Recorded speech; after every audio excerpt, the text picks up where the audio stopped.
ദൈവനാമം മഹത്വപ്പെടുമാറാകട്ടെ. എൻ്റെ പേര് ജോസി പി ആർ എന്നാണ്. ഞാനൊരു സുവിശേഷ പ്രവർത്തകയാണ്. നിങ്ങളിപ്പോൾ ചിന്തിക്കുന്നുണ്ടായിരിക്കും ഞാനെങ്ങനെ ഈ സുവിശേഷ രംഗത്ത് എത്തി എന്നതിനെക്കുറിച്ചൊക്കെ.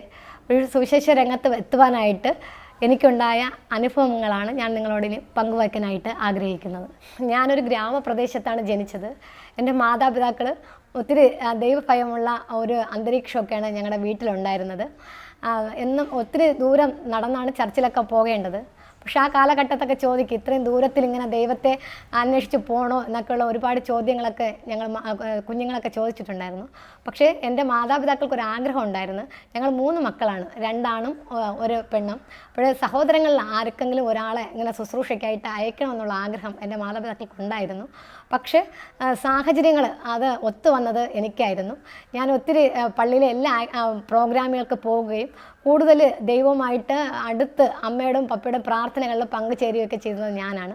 ആ ഒരു സാന്നിധ്യം എന്നിലുള്ളത് കൊണ്ട് ദൈവത്തിൻ്റെ ആ ഒരു ഓരോ അവസരങ്ങൾ വന്നപ്പോൾ അതിലേക്ക് എത്തിച്ചേരുവാനും അതിനനുസരിച്ച് ഞാൻ മുന്നോട്ട് പോകുവാനാണ് ശ്രമിച്ചത്.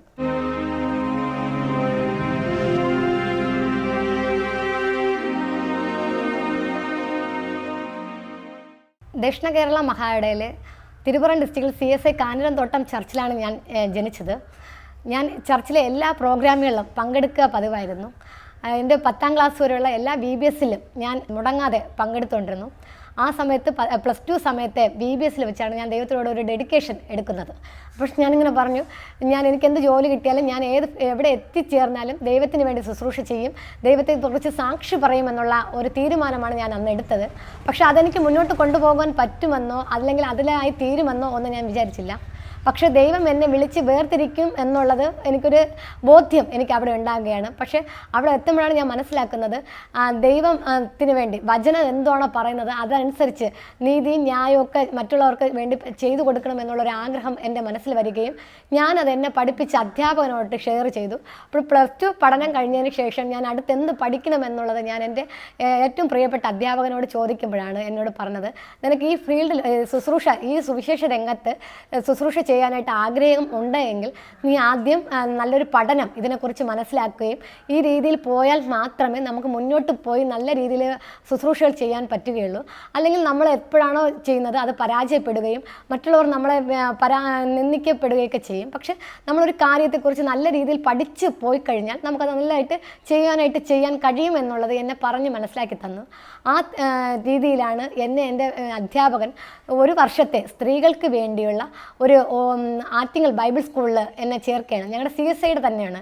അവിടെ എത്തിച്ചേരുമ്പോഴാണ് സ്ത്രീകൾക്ക് ഇത്രയും വിശാലമായിട്ടുള്ള ഒരു സുവിശേഷ സ്ഥലമുണ്ടെന്നും സുവിശേഷ രംഗമുണ്ടെന്നും സ്ത്രീകൾക്ക് ഒത്തിരി പ്രവർത്തനങ്ങൾ ചെയ്യുവാൻ പറ്റുമെന്നും ആദ്യകാലങ്ങളിൽ CSI സഭയിൽ ഏറ്റവും കൂടുതൽ പ്രവർത്തനങ്ങൾ ചെയ്തത് സ്ത്രീകളാണെന്നും വിദ്യാഭ്യാസം, പ്രാർത്ഥന, മറ്റ് പ്രവർത്തന രംഗങ്ങൾ ഇതെല്ലാം അവരുടെയും കൂടെ ആണ് എന്നുള്ളതൊക്കെ ഞാൻ മനസ്സിലാക്കി തുടങ്ങിയത്.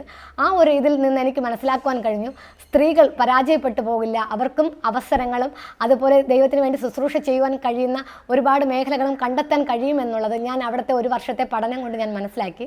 തുടർന്ന് ഞാൻ അവിടുത്തെ പഠനം എനിക്കത് ഒരുപാട് ഇഷ്ടപ്പെട്ടു. അത് എന്നെ ജീവിതത്തിൽ ഒരുപാട് സ്വാധീനിച്ചു. നല്ല രീതിയിൽ നല്ല നിലവാരമുള്ള ഒരു സുവിശേഷ പ്രവർത്തകയാകണമെന്നുള്ള ആഗ്രഹത്തോടെ ഞാൻ സെമിനാരിയിൽ പഠിക്കണമെന്നുള്ള ആഗ്രഹം എൻ്റെ വീട്ടുകാരെ അറിയിക്കുകയും അതോടൊപ്പം ഞാൻ അവിടെ എന്നെ പഠിപ്പിച്ച എൻ്റെ സിസ്റ്റേഴ്സിനോട് ഞാൻ പറഞ്ഞു. അതനുസരിച്ച് അവർ എനിക്ക് സെമിനാരിയിൽ പഠിക്കുവാനുള്ള അവസരങ്ങൾ അന്ന് അവിടുത്തെ സ്ഥാപനത്തിൻ്റെ കീഴിൽ എന്നുവെച്ചാൽ ബൈബിൾ സ്കൂളിൻ്റെ കീഴിലാണ് ഞാൻ അവിടെ പഠനത്തിനായിട്ട് സെമിനാരിയിൽ പോയി ചേരുകയും ചെയ്യുന്നത്. +2 പഠനമുള്ളവർക്ക് BTH പഠനമാണ് ആദ്യം തുടങ്ങുന്നതെന്ന് ഞാൻ മനസ്സിലാക്കി.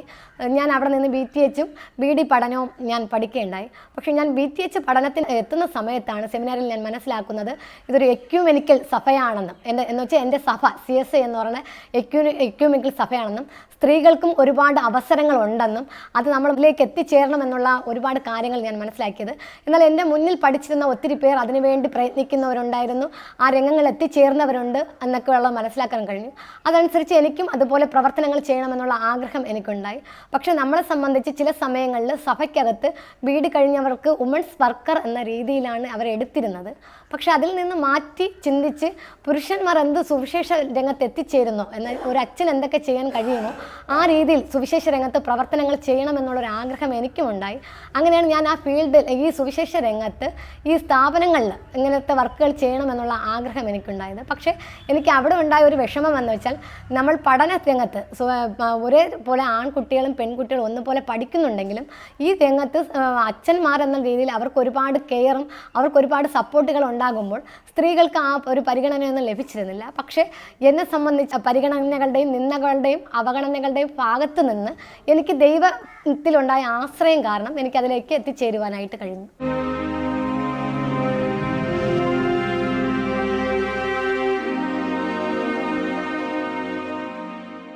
കുട്ടിക്കാലത്തൊക്കെ നമ്മളെ എന്തെങ്കിലും ആഗ്രഹങ്ങളുണ്ടെങ്കിൽ നമുക്ക് നേടിയെടുക്കാനായിട്ട് കഴിയുക സാധ്യമുള്ള കാര്യമല്ല.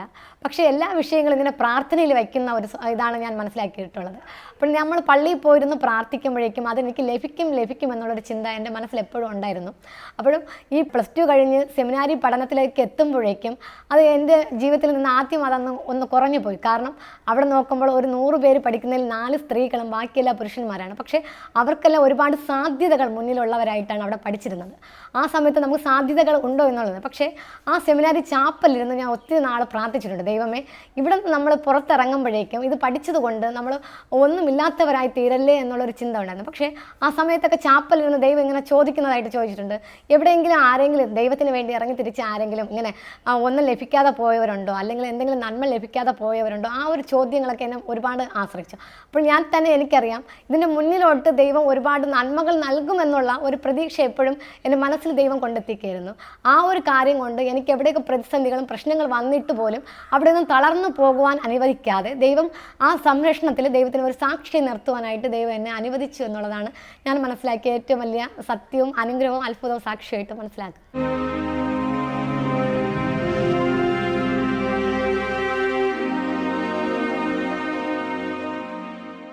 2011 ഞാൻ BTH പഠനം പൂർത്തീകരിക്കുന്നത്. ആ സമയത്ത് ഞങ്ങളുടെ മഹായിടവിൽ ഞാനിങ്ങനെ വന്ന് അപേക്ഷ കൊടുക്കുകയുണ്ടായി. എനിക്കിങ്ങനെ ഈ ഫീൽഡിൽ ഞാനിങ്ങനെ ഒരു CSI ഇതിൽ നിന്ന് പഠിച്ചു വന്നതാണ്, എന്നെ ബൈബിൾ സ്കൂളിൽ നിന്ന് പഠിച്ചതാണ് ഒരുവൻ.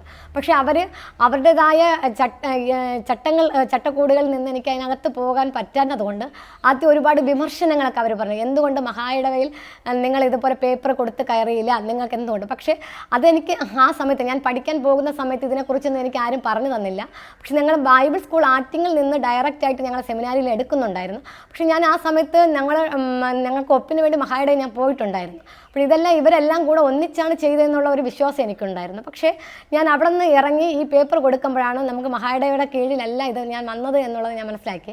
പക്ഷേ ഞാൻ മഹായിടയുടെ കീഴിലാണ് പഠിച്ചതും ശുശ്രൂഷകൾ ചെയ്യുന്നതൊക്കെ. അപ്പോൾ മറ്റ് മഹായിടയിൽ നിന്നും മറ്റ് ഡിനോമിനേഷനിൽ നിന്നൊക്കെ അച്ഛന്മാരെ ഈ രംഗത്തേക്ക് ഇവർ ഈ മഹായിട ഉൾക്കൊള്ളിക്കുമ്പോൾ സ്ത്രീകളെയും അങ്ങനെ എടുക്കാം എന്നുള്ള ഒരു ഇതിലാണ് ഞാൻ അവരോട് സംസാരിച്ചത്.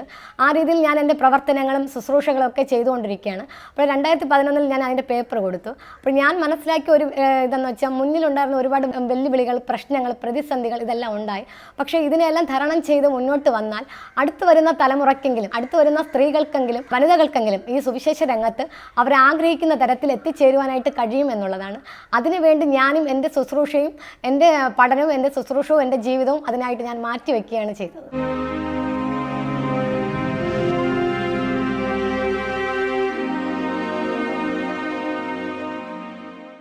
എന്നെ സംബന്ധിച്ചിടത്തോളം ഒത്തിരി പ്രതിസന്ധികൾ കടന്നു വന്ന ഒരു സാഹചര്യത്തിൽ കൂടെയാണ് ഞങ്ങൾ ഈ ദൈവ ചർച്ചിലൊക്കെ പോയിക്കൊണ്ടിരുന്നത്. കാരണം ബസ് സ്റ്റോപ്പിൽ കൂടെ നടന്നാണ് ചർച്ചിൽ പോകേണ്ടത്. അപ്പോൾ ഞങ്ങൾ ഈ ബൈബിളൊക്കെ കൊണ്ടുപോകുമ്പോഴേക്കും അവർ പല രീതിയിൽ ചിരിക്കുകയും നമ്മൾ ഒരുപാട് തരത്തിൽ ഇങ്ങനെ കളിയാക്കുകയൊക്കെ ചെയ്യുന്ന ഒരു സമയം കുട്ടിക്കാലത്തുണ്ടായിട്ടുണ്ട്. പക്ഷേ ഇതൊക്കെ ഉണ്ടായിരുന്നെങ്കിലും ഞങ്ങളുടെ മാതാപിതാക്കൾ നേരത്തെ പള്ളിയിൽ പോയിരുന്നത് ഓർമ്മ വരും. ചില സമയങ്ങളിൽ നമുക്കും അതുപോലെയൊക്കെ വരുമ്പോൾ ദൈവം ഇതിലെല്ലാം നമുക്ക് നടത്തും, നമ്മൾ ദൈവത്തെ കൂടുതൽ മുറുകെ പിടിക്കാൻ വേണ്ടിയാണ് ഇങ്ങനെയൊക്കെ കൊണ്ടുപോകുന്നത് എന്നുള്ളൊരു ചിന്ത വന്നു.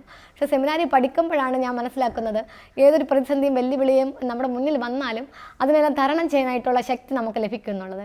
ഞാൻ അവിടെ പഠിക്കുന്ന സമയത്ത് ഞാൻ ഒരുപാട് സ്ത്രീകളെ മുന്നിലോട്ട് കൊണ്ടുവരണം, സ്ത്രീകൾക്കും ഇതിൽ പങ്കാളിത്തമുണ്ട്, സ്ത്രീകൾക്ക് ശുശ്രൂഷ ചെയ്യാൻ കഴിയും എന്നുള്ളതൊക്കെ ഞാൻ മനസ്സിലാക്കുകയും എന്നൊക്കെ ചെയ്യുന്നത്. ഞാൻ കുറച്ച് കാര്യങ്ങൾ ഇങ്ങനെ സാധാ നമ്മൾ ചെയ്തു പോകുന്ന ഒരു ശുശ്രൂഷയാണ് ഞാനും ആഗ്രഹിച്ചത്.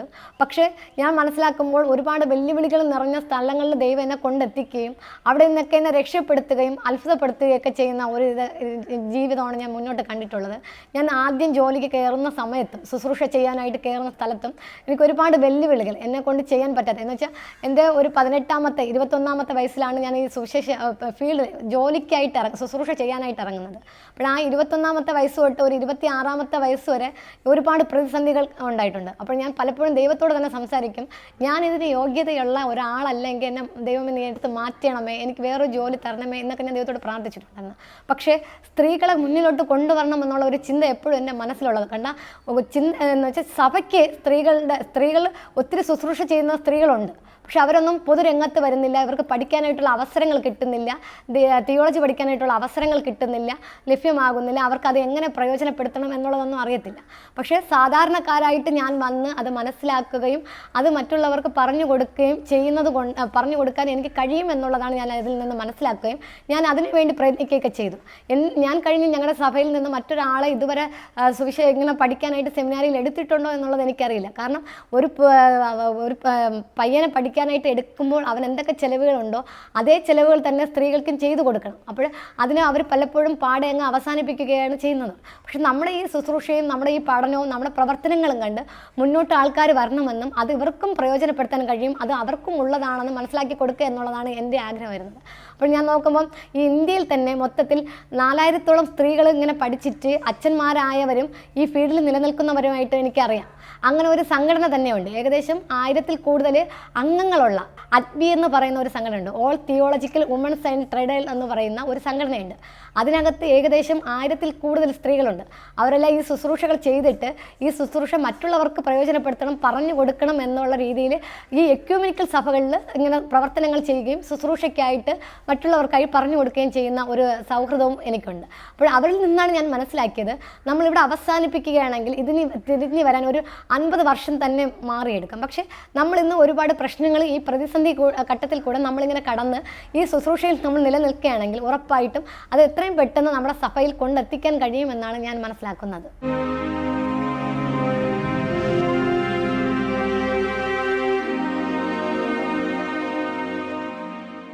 2007-ലാണ് ഞാൻ ബൈബിൾ സ്കൂൾ ആറ്റിങ്ങലിൽ പഠിക്കുന്നത്. ആറ്റിങ്ങലിലെ പഠനത്തിലാണ് ഞാൻ മനസ്സിലായത് സ്ത്രീകൾക്ക് ഒരുപാട് സാധ്യതകളുണ്ടെന്നും സ്ത്രീകൾക്ക് വേണ്ടി പ്രവർത്തനങ്ങൾ ചെയ്യാൻ പറ്റുമെന്നൊക്കെ ഉള്ളത് എന്നെ ഒരുപാട് ശക്തിപ്പെടുത്തിയത്. കാരണം അവിടെ ഇതുവരെയുള്ള എല്ലാ പ്രവർത്തനങ്ങളും സ്ത്രീകൾ ഒരുപാട് നല്ല പ്രവർത്തനങ്ങൾ ചെയ്തതുകൊണ്ടാണ് ഒരുപാട് വിദ്യാഭ്യാസത്തിൻ്റെ മുന്നിലും സുവിശേഷ രംഗത്തും സ്ത്രീകൾ മുന്നോട്ട് വന്നത് എന്നുള്ളത് ഒരുപാട് കാര്യങ്ങൾ ഞാൻ അവിടെ നിന്ന് മനസ്സിലാക്കി. പിന്നെ ഞാൻ സെമിനാരി പഠനമാണ് എനിക്ക് കിട്ടിയത്. ഈ സെമിനാരി പഠനത്തിന് പോകുമ്പോഴേക്കും ഒരുപാട് വെല്ലുവിളികളായിരുന്നു. കാരണം 100ഓളം കുട്ടികൾ പഠിച്ചതിൽ 90-ൽ കൂടുതലും പുരുഷന്മാരും ബാക്കി 2-4 സ്ത്രീകൾ മാത്രമാണ് അവിടെ ഉണ്ടായിരുന്നത്.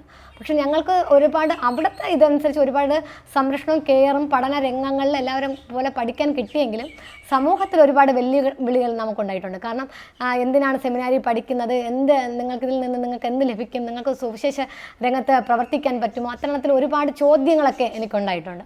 അപ്പോൾ ആ ചോദ്യങ്ങളൊക്കെ ഉണ്ടാകുമ്പോഴേക്കും പലപ്പോഴും ദൈവത്തോട് ഇങ്ങനെ സംസാരിക്കുമ്പോഴേക്കും വിളിച്ച ദൈവം വിശ്വസ്തൻ എന്നുള്ള ആ ഒരു വചനത്തിൽ എപ്പോഴും ആശ്രയം വയ്ക്കുവാനായിട്ട് കഴിഞ്ഞു. കാരണം ദൈവത്തിന് ഒരാളെ കൊണ്ട് ഒരു ആവശ്യമില്ല എങ്കിൽ ദൈവം വിളിക്കില്ല, പഠിപ്പിക്കില്ല, പ്രവർത്തിക്കാനായിട്ട് രംഗങ്ങൾ നൽകില്ല എന്നുള്ളൊരു ചിന്തയൊക്കെ ഉണ്ടായിരുന്നു. പക്ഷേ അവിടുത്തെ ആ ഒരു പഠനം, അവിടുത്തെ അവരുമായിട്ടുള്ള സംവാദങ്ങൾ, പ്രവർത്തനങ്ങൾ, പ്രാർത്ഥനകൾ, അതൊക്കെ ജീവിതത്തെ എൻ്റെ സ്വഭാവത്തെ തന്നെ ഒരുപാട് മാറ്റിമറിക്കുകയാണ് ചെയ്തത്. അതുവരെ ഉണ്ടായിരുന്ന ഒരു ജോസി അല്ലായിരുന്നു പിന്നീട് അവിടെ നിന്ന് പഠിച്ചിറങ്ങുമ്പോഴേക്കും കാണുന്നത്. കാരണം ഏതൊരു മേഖലയാണോ ദൈവം നമുക്ക് നൽകുന്നത് ആ ശുശ്രൂഷ രംഗത്തെ ഏറ്റവും നല്ല രീതിയിൽ കൊണ്ടെത്തിക്കുക എന്നുള്ളത് മാത്രമാണ് ഞാൻ ചിന്തിച്ചത്. എല്ലാവരും ആദ്യമൊക്കെ പറഞ്ഞു ഞാൻ ചെയ്യുന്ന ജോലി അത്ര നല്ലതല്ല, ഇതിൽ നല്ല വലിയ ജോലി കിട്ടും, ശുശ്രൂഷ കിട്ടും എന്നൊക്കെയുള്ള രീതിയിലൊക്കെ എന്നോട് പറഞ്ഞവരുണ്ടായിരുന്നു. പക്ഷേ ഞാനൊരു ചെറിയ ജോലിയാണ് എടുത്തെങ്കിലും ഇന്ന് ഞാൻ ദൈവത്തിനോട് നന്ദി പറയുന്നത് ഈ 14 വർഷം പൂർത്തീകരിച്ച് 15-ാമത്തെ വർഷത്തിലേക്ക് കടക്കുവാനായിട്ട് ദൈവം എന്നെ കൂടുതൽ ശക്തിപ്പെടുത്തി എന്നുള്ളതാണ്. ആ പഠനവും ആ ഓരോരോ ഇതിൽ നിന്ന് വെല്ലുവിളിയിൽ നിന്നും പ്രതിസന്ധികളിൽ നിന്നും ഇതിൽ നിന്നെല്ലാം എനിക്ക് നേടിയെടുക്കാനായിട്ട് കഴിഞ്ഞത്. അത് ഞാൻ ഒരുപാട് സന്തോഷിക്കുകയും അഭിമാനിക്കുകയും ചെയ്യുകയാണ് ചെയ്യുന്നത്.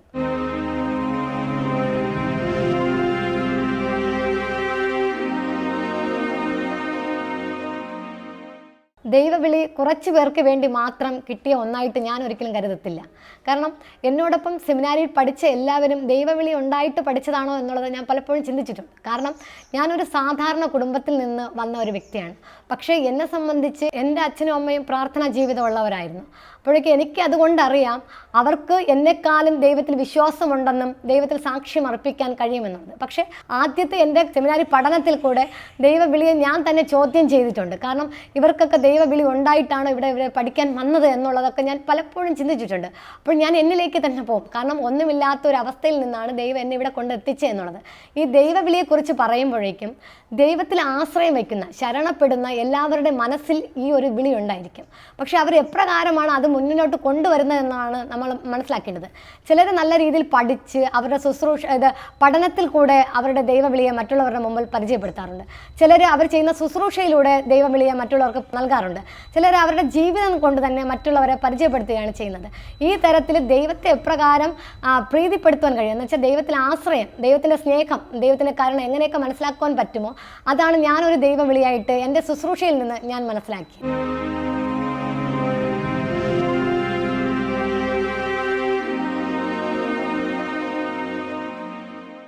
ഞാൻ ഈ സെമിനാരി പഠനത്തിലെത്തുമ്പോഴേക്കും എനിക്ക് BTH കഴിഞ്ഞ് BD പഠനം കിട്ടുമ്പോഴാണ് എനിക്കൊരു മനസ്സിലൊരാഗ്രഹം ഉണ്ടായി. MGH കഴിഞ്ഞ് ഡോക്ടർ സ്റ്റഡി എടുത്ത് സെമിനാരിയിൽ പഠിപ്പിക്കാനായിട്ട് മറ്റുള്ളവരെ ഈ ഫീൽഡിലോട്ട് ദൈവവചനം പഠിപ്പിക്കണമെന്നുള്ളൊരു ചിന്തയാണ് എനിക്കുണ്ടായത്. പക്ഷേ BTH കഴിഞ്ഞപ്പോഴേക്കും ഞങ്ങളുടെ മഹായിടയിൽ വളരെ സാധ്യതകളുണ്ട്. പക്ഷേ അതിലെത്തിച്ചേരാനായിട്ട് ഒരുപാട് പ്രതിസന്ധികളുണ്ടെന്നുള്ളത് ഞാൻ മനസ്സിലാക്കിയത്.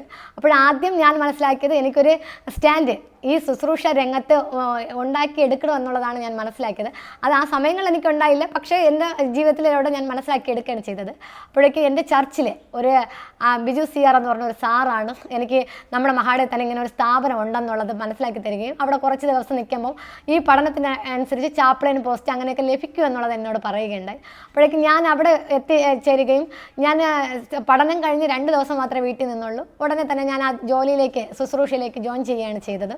അപ്പോൾ ഞാൻ അവിടെ പോയപ്പം എനിക്ക് ഒരുപാട് വിഷമങ്ങളുണ്ടായി. ഞാൻ BD കഴിഞ്ഞിട്ട് ഞാനിവിടെ വന്ന് ഇവർക്ക് ഇങ്ങനെ ഭക്ഷണം എടുത്ത് കൊടുക്കുന്നതോ അല്ലെങ്കിൽ ഇങ്ങനെ പാത്രങ്ങൾ കഴുകുന്നതോ ആ രീതിയിലൊക്കെ ഉള്ള ഒരു ചിന്ത എൻ്റെ മനസ്സിനെ ഒരുപാട് ഭാരപ്പെടുത്തി.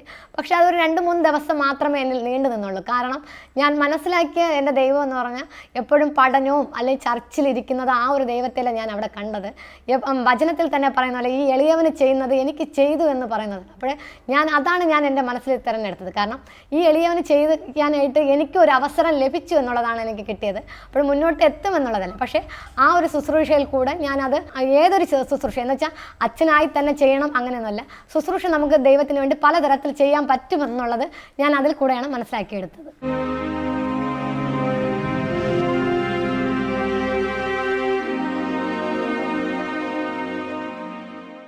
ഞാൻ ആഗ്രഹിക്കുകയും പ്രാർത്ഥിക്കുകയും ചെയ്യുന്നത് നമ്മുടെ സഭയിൽ നമ്മുടെ പെൺകുട്ടികൾക്ക് കിട്ടേണ്ടുന്ന ഏറ്റവും വലിയ ഭാഗ്യങ്ങളിൽ ഒന്നാണ് ഈ ദൈവവേല എന്നുള്ളത്. നമ്മുടെ മക്കൾ ഒരുപാട് നല്ല നിലയിലും നല്ല സ്ഥാനങ്ങളിലും എത്തിച്ചേരണമെന്നും ആഗ്രഹിക്കാറുണ്ട്. അതുപോലെ നമ്മുടെ സഭയെ സംബന്ധിച്ച്, ദക്ഷിണേന്ത്യ സഭയെ സംബന്ധിച്ച് ഒരു പുരുഷൻ, അതായത് നമ്മുടെ ഒരു മകൻ ദൈവം വിളി ഉണ്ടായി മുന്നോട്ട് വരുന്നത് പോലെ തന്നെയാണ് വനിതകളും നമ്മുടെ പെൺമക്കളും ഈ ഫീൽഡിലോട്ട് വരുന്നത്. പക്ഷേ അവർക്ക് ഒരുപാട് കഴിവുകളും അവർക്കൊരുപാട് അനുഭവങ്ങളും അത്ഭുതങ്ങളൊക്കെ ഉണ്ടെങ്കിലും പലപ്പോഴും നമ്മൾ ഇടുങ്ങിയ ചിന്താഗതി കൊണ്ട് നമ്മുടെ മക്കളെ ആ ഒരു രീതിയിലൊന്നും വളർത്തുന്നില്ല. പക്ഷേ നമ്മുടെ ആശ്രയത്തിലൂടെ മക്കൾക്ക് ലഭിക്കേണ്ട തിയോളജി പഠനം, അതായത് ദൈവശാസ്ത്ര പഠനവും അവർക്ക് ദൈവത്തിന് വേണ്ടി ചെയ്യേണ്ടുന്ന ശുശ്രൂഷകളും നമ്മളത് അവർക്ക് നൽകണം എന്നുള്ളതാണ് എൻ്റെ ആഗ്രഹം. ഞാൻ അതിനു വേണ്ടിയാണ് പ്രയത്നിക്കുകയും എൻ്റെ ജീവിതം മാറ്റിവെക്കുകയും ശുശ്രൂഷകൾ ചെയ്യുകയും ചെയ്യുന്നത്. ചെറിയൊരു ശുശ്രൂഷയായിരിക്കും ദൈവം നമുക്ക് നൽകുന്നത്. പക്ഷെ നമ്മളത് വിശ്വസ്തയോടെ ചെയ്യുകയാണെങ്കിൽ ദൈവം നമ്മെ മാനിക്കുകയും നമ്മളെ ഉയർത്തുകയും ചെയ്യും എന്നുള്ളതാണ് ഞാൻ മനസ്സിലാക്കിയത്. ഇന്ന് എനിക്ക് ദൈവം തന്ന ഈ ലഭ്യത, എനിക്ക് കിട്ടിയ ഇത് നമ്മുടെ സഭയിലെ, നമ്മുടെ സമൂഹത്തിലെ, നമ്മുടെ ദക്ഷിണേന്ത്യ സഭയിലെ എല്ലാ ആഗ്രഹിക്കുന്ന, ഈ ശുശ്രൂഷ ചെയ്യാൻ ആഗ്രഹിക്കുന്ന എല്ലാ സ്ത്രീകൾക്കും കിട്ടട്ടെ എന്നാണ് ഞാൻ ആഗ്രഹിക്കുകയും പ്രാർത്ഥിക്കുകയും അതിനുവേണ്ടിയാണ് എൻ്റെ ലക്ഷ്യങ്ങളും ആയിരിക്കുന്നത്.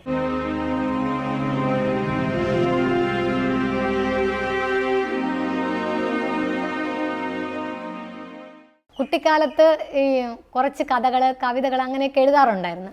പക്ഷെ അത് എൻ്റെ ഏറ്റവും അടുത്ത സുഹൃത്തുക്കൾ മാത്രമായിരിക്കും ഇതിനെക്കുറിച്ച് നമ്മൾ പറയുകയും സംസാരിക്കുകയൊക്കെ ചെയ്യുന്നത്.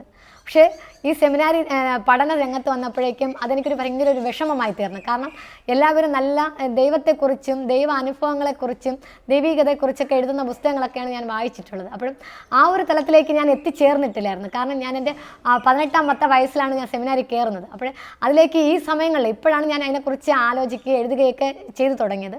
പക്ഷേ അതിനു മുമ്പ് ഞാനിങ്ങനെ എഴുതുന്നതൊക്കെ കണ്ടു. അപ്പോഴും എൻ്റെ കൂട്ടുകാർക്കൊരു ആഗ്രഹമുണ്ടായിരുന്നു, നമ്മളെക്കുറിച്ചൊക്കെ ഇങ്ങനെ എഴുതിയതൊന്നും നഷ്ടപ്പെട്ടു പോകരുതെന്ന്. അങ്ങനെ എന്നെ സ്നേഹിക്കുന്ന, എന്നെ ഇഷ്ടപ്പെടുന്ന എൻ്റെ സുഹൃത്തുക്കളെല്ലാം കൂടെ ചേർന്നാണ് ചിതലെടുത്ത സ്മരണിക എന്ന തരത്തിൽ ഒരു ബുക്ക് എഴുതുവാനായിട്ട് എനിക്ക് ആഗ്രഹിച്ചു.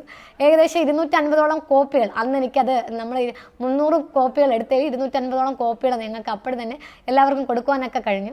അത് ഏറ്റവും വലിയൊരു സന്തോഷമായി തീർന്നു. ആ എഴുത്തിലൂടെ എൻ്റെ വാസന എന്ന് വെച്ചാൽ ഈ കലാരംഗത്തുള്ള ഒരുപാട് കാര്യങ്ങൾ മറ്റുള്ളവർക്ക് മനസ്സിലാക്കുവാനായിട്ടൊക്കെ സാധിച്ചു. ഞാൻ അഗ്രികൾച്ചറാണ് പഠിച്ചത്, VHSC. അപ്പോൾ എനിക്ക് അതിനെ നഷ്ടപ്പെടുത്തരുതെന്നുള്ളൊരു ആഗ്രഹം എനിക്കുണ്ടായിരുന്നു. അപ്പോൾ ഇതിൽ കൂടെ എനിക്ക് ചെയ്യാൻ പറ്റുന്ന ഒരു കാര്യം എന്ന് വെച്ചാൽ ഞങ്ങൾ ചർച്ചിലും മറ്റ് സ്ഥലങ്ങളിലൊക്കെ ഗിഫ്റ്റ് കൊടുക്കുന്നതിന് വേണ്ടി ഞാൻ ഈ തരത്തിൽ ചെറിയ ചെറിയ രീതിയിലുള്ള ഇങ്ങനെ ഗിഫ്റ്റായിട്ടുള്ള ഈ ചെടികളൊക്കെ ചെയ്ത് കൊടുക്കുകയാണ് ചെയ്യാറുള്ളത്.